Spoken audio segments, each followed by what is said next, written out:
Religion is an organized system of beliefs, ceremonies, and rules used to worship a god or group of gods. Religion touches on everything about the world around us, from the explanation we seek for the creation of the universe and our purpose within to the higher power behind these things to the way we behave, treat one another, and interact with society to the values, law, and beliefs that govern us. Whether you are a person of faith, a skeptic, or something in between, the concept of spirituality. They produce cultural construct, power dynamics, and historical narratives. They can also produce philosophical innovation, ethical reform, and the advancements of social justice. There are many kinds of religion in this world, such as Buddhism, Christianity, Confucianism, Druze, Gnosticism, Hinduism, Islam, Jainism, Judaism, Shinto, and Sikhism. Buddhism is both a religion and philosophy.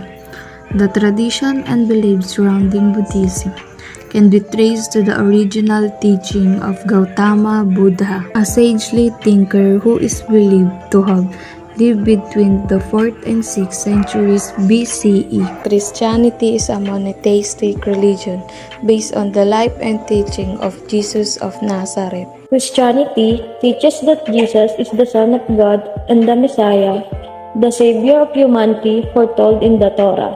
The primary scriptural doctrine of the Jewish Confucianism was a dominant form of philosophy and religious orientation in ancient China, one that emerged from the teachings of Chinese philosopher Confucius, who lived 551 to 479 BCE.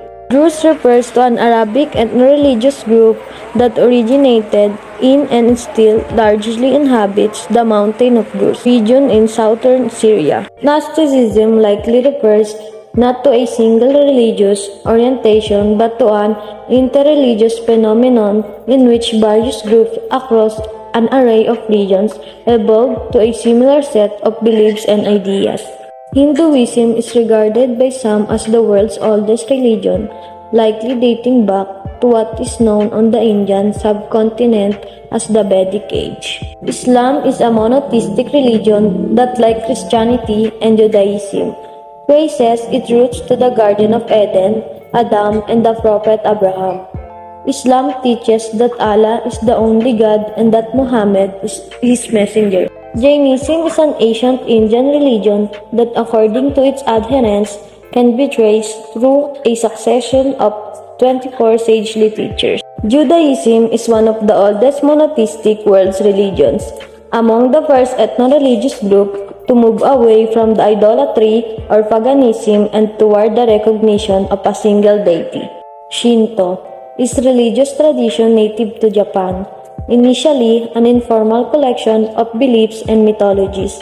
Shinto was less a religion than a distinctly Japanese form of cultural observance. Sikhism is a monotheistic faith emerging from and remaining concentrated in the Punjabi region that traverses northern India and eastern Pakistan. The impact of religion to local and global business is that it affects economic decision-making by establishing social standards and shaping individual personalities. Firms located in communities with higher religiosity tend to adhere to ethical norms that are conducive to a stable economy. A shared religious belief may enhance trust and therefore reduce transaction costs between trading partners. This effect should be particularly important for goods that are sensitive to trust. In global business, religion is a key factor in how global teams work together, schedule meetings, and more. Sometimes, a person may feel uncomfortable communicating with people from their religions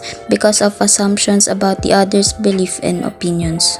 One main communication barrier stemming from religion is individuals' lack of knowledge or information about other religions and belief systems. Impact of religion to the government. Religion teaches people moral behavior and thus helps them learn how to be good members of society. Religion can be used in politics in a positive manner in the following ways.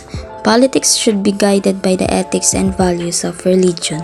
We should raise our demands as a religious community but not at the cost of other religions. Religious political issues may involve but are not limited to those concerning freedom of religion, application of religious law, and the right to religious education. Sincere and meaningful belief that occupies in the life of its possessor a place parallel to the place held by God in the lives of other persons. Although free trade can increase the nation's wealth, it also increases competition. Local businesses must compete with multinational corporations that produce cheaper goods at lower cost, which puts them at disadvantages. At the same time, the increase in choices impacts buying behaviors as customers expect high-quality products at low prices. That means companies must continuously adapt to meet demands. Studies have found that globalization enhances economic growth by distributing resources more efficiently because countries can specialize in activities with comparative advantages. It also promotes growth indirectly through complementary reforms in terms of capital and financial development.